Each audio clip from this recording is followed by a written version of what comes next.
Hi my dear students, मैं आपका Ravi sir. चलिए देखिए, जब हम 12th की बायोलॉजी पढ़ रहे हैं बहुत मजा आ रहा है। 12th की बायोलॉजी का पुष्पी पादपों में लैंगिक जनन, इसका आज हम आपको चौथा पार्ट क्या कर रहे हैं, प्रोवाइड करने जा रहे हैं। इसके पहले वाले स्ट्रक्चर में कल हमने क्या किया था, आपको जो इसके पहले का टॉपिक था पुष्पी पादपों में लैंगिक जनन, उसको मैंने क्या किया था वहां पे आपको बताया था। आज आपको देखिए, ध्यान दीजिएगा, यहाँ पे आपके सामने टॉपिक है परागकण की अति सूक्ष्म संरचना, the microscopic structures of pollen grain, microscopic structures of pollen grains. तो सबसे पहली चीज हम परागकण के बारे में आपको कुछ एकदम इंपॉर्टेंट बातें बताते हैं। ये आपके सामने इसका स्ट्रक्चर है, ये पिक है इसका।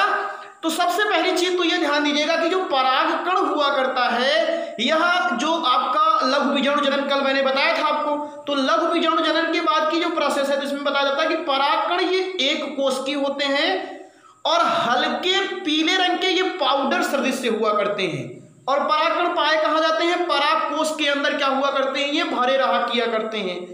परागकण परागकोश के अंदर स्थित ये आपके क्या हुआ करते हैं, हल्के पीले रंग के पाउडर सदृश से हुआ करते हैं। और ये कैसे होते हैं, एक कोश की होते हैं, यूनिसेलुलर आपके परागकण क्या हुआ करते हैं, होते हैं। और यह नर युग्मकोभिद के मतलब जो मेल गैमेटोफाइट हुआ करती है, उसकी ये प्राथमिक अवस्था को क्या किया जाता है, इनको कहा जाता है प्राइमरी स्टेज, आप जान लीजिएगा। और परागकण जो हुआ करते हैं, अगर इनकी साइज की बात किया करोगे तो 25 से 50 माइक्रोमीटर तक इनकी क्या हुआ करती है, साइज हुआ करती है। तो देर नहीं करते हैं, देखिए हम यहाँ पे पूरी बातें आपको लिख रहे हैं, एकदम विधिवत समझाएंगे सारी बात।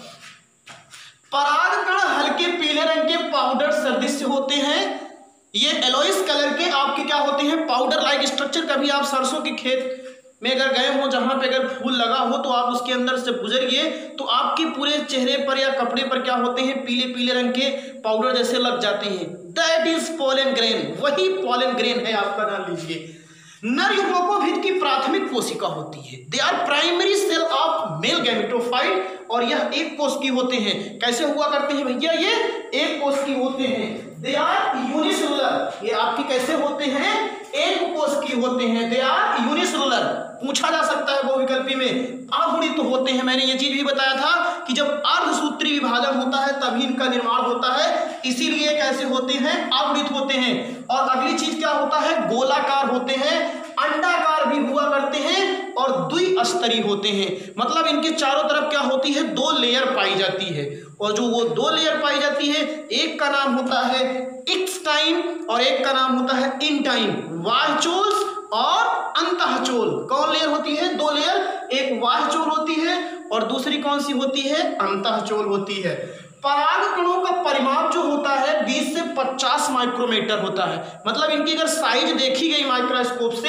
तो 20 से 50 माइक्रोमीटर इनकी क्या होती है, साइज हुआ करती है। और ये तो मैंने आपके जानकारी के लिए तो मैंने बताया कि अगर आप जानना चाहो कि सबसे छोटे परागकण किसके होते हैं, तो सबसे छोटे परागकण होते हैं मायोसिटिस एलिपेस्टिस। क्या लिखा गया है, ये मायोसिटिस एलिपेटिस एक पौधा होता है, उसका बोटैनिकल नेम है 10 माइक्रोन क्या हुआ करता है, सबसे छोटा परागकण होता है। अगर कोई पूछे सबसे छोटा परागकण किसका होता है, तो मायोसिटिस एलिपेस्टिस एक पौधा होता है, उसका परागकण 10 माइक्रोन मीटर का होता है। और सबसे बड़ा परागकण जो हुआ करता है, इसकी बात कीजिए तो ये होता है मेरीबिलिस जलापा। कौन सा पौधा होता है, मेरीबिलिस जलापा का सबसे बड़ा परागकण होता है, और इसका होता है 200 माइक्रोमीटर। मेराबिलिस जलापा पे ही अपूर्ण प्रभाविता का क्या किया गया था, नियम प्रभावित करने का बताया गया था। और उसको आपको जब जेनेटिक्स वाला टॉपिक पढ़ाया जाएगा तो वहां बताया जाएगा कि कार्ल कोरेंस ने क्या किया था, एक पौधा था जिसका नाम था गुलाबांस, उसी गुलाबांस को हम लोग मेराबिलिस जलापा कहा करते हैं वैज्ञानिक नेम में। तो उसका परागकण लगभग 200 माइक्रोमीटर का होता है। और परागकण मैंने पहले ही बताया, परागकण कैसे होते हैं, द्विस्तरीय होते हैं। परागकण में निम्न दो भित्तियां या निम्न दो आवरण पाए जाते हैं। बहुत इंपॉर्टेंट बात, एक होती है वाह्यचोल, चोल माने आवरण घेरा, और दूसरी होती है अंतःचोल। दो लेयर परागकण में पाई जाती है, एक वाह्यचोल और कौन सी होती है, एक अंतःचोल। अब देखिए, ये एक परागकण का आपके सामने क्या है, ये स्ट्रक्चर है। पूरी बात को ध्यान दीजिए। परागकण में जो देखिए जो सबसे बाहरी ये आपको दिख रही है ये लेयर, और ये लेयर आपको दिख रही है, मजबूत दिख रही है, सबसे बाहर है, इसी लेयर को ही हम लोग क्या कहते हैं, बाह्य चोल।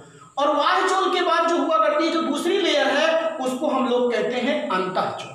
दो लेयर है, देखिए यहाँ पे दिखाया गया होगा, एक दिखाया गया बाह्य चोल और दूसरी कौन सी दिखाई गई है, अंतःचोल। दो लेयर दी गई है, द्विस्तरीय होता है, जान लीजिएगा। और अगली सबसे बड़ी चीज हम बाह्य चोल के बारे में बात करेंगे, तो ध्यान दीजिए यह सबसे बाहरी कठोर परत होती है, दे आर हार्ड।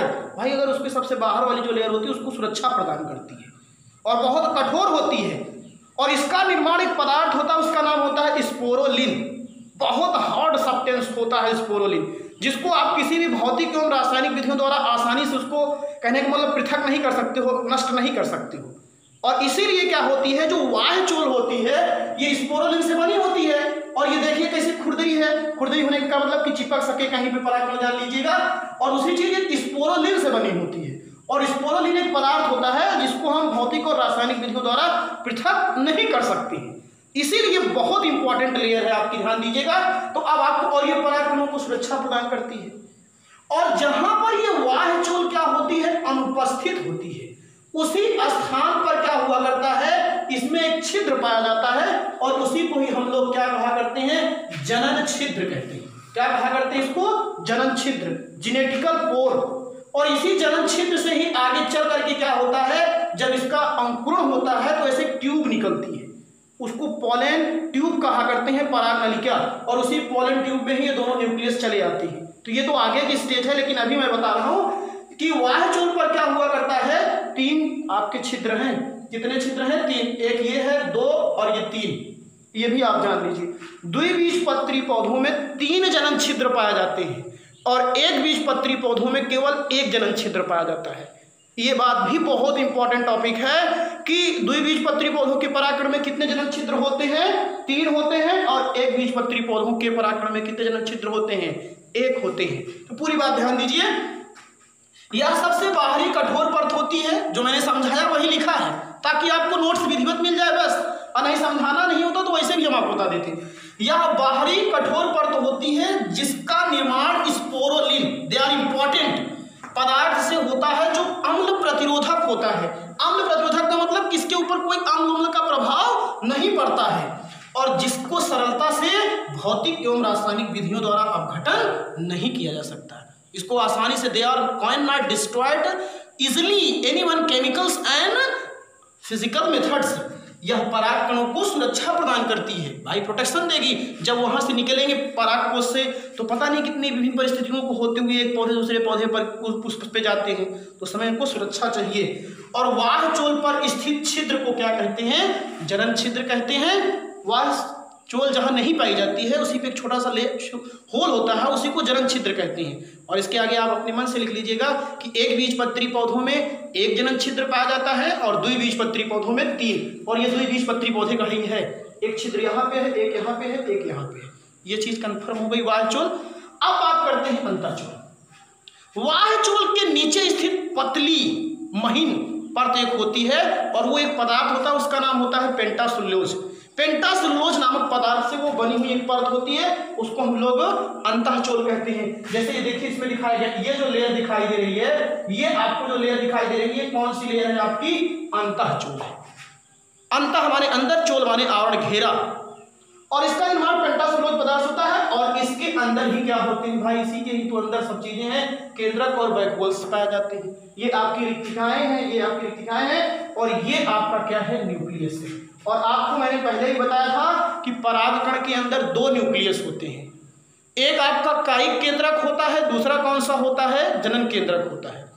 कायिक केंद्रक जो होता है वो आकार में बड़ा होता है और जनन केंद्रक क्या होता है, आकार में छोटा होता है। इसी कायिक केंद्रक के कारण आगे बढ़ने से यही जनन छिद्र आगे चल करके ये, जैसे ये मान लीजिए आपका परागकण होता है, जब ये बाहर निकलता है तो ऐसे ट्यूब बन जाया करती है और जब ट्यूब बनेगी तो उसके अंदर क्या होता है, ये जनन केंद्रक आगे जाता है, वो प्राथमिक और द्वितीयक केंद्रक में विभाजित हो जाता है और कायिक केंद्रक उसके साथ वहां पे भी रहता है।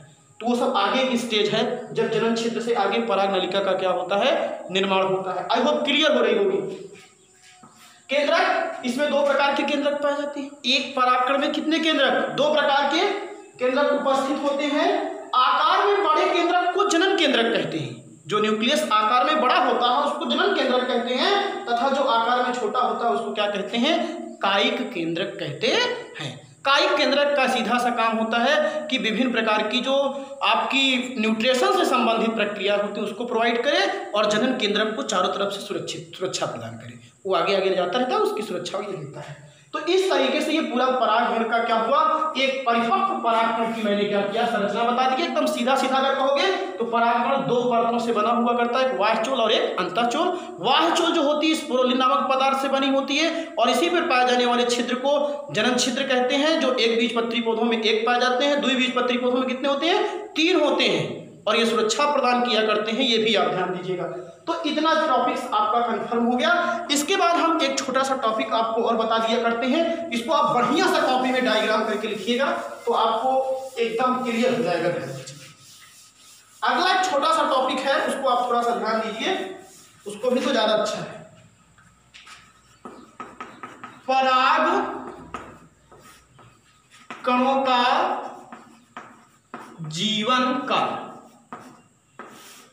चलिए, मतलब अगर जब परागकोश से परागकण निकलते हैं तो वो कितने टाइम तक जीवित रहते हैं, तो आपको बता रहा हूं, ध्यान दीजिएगा। सामान्यतः जनरली 25 से 30 मिनट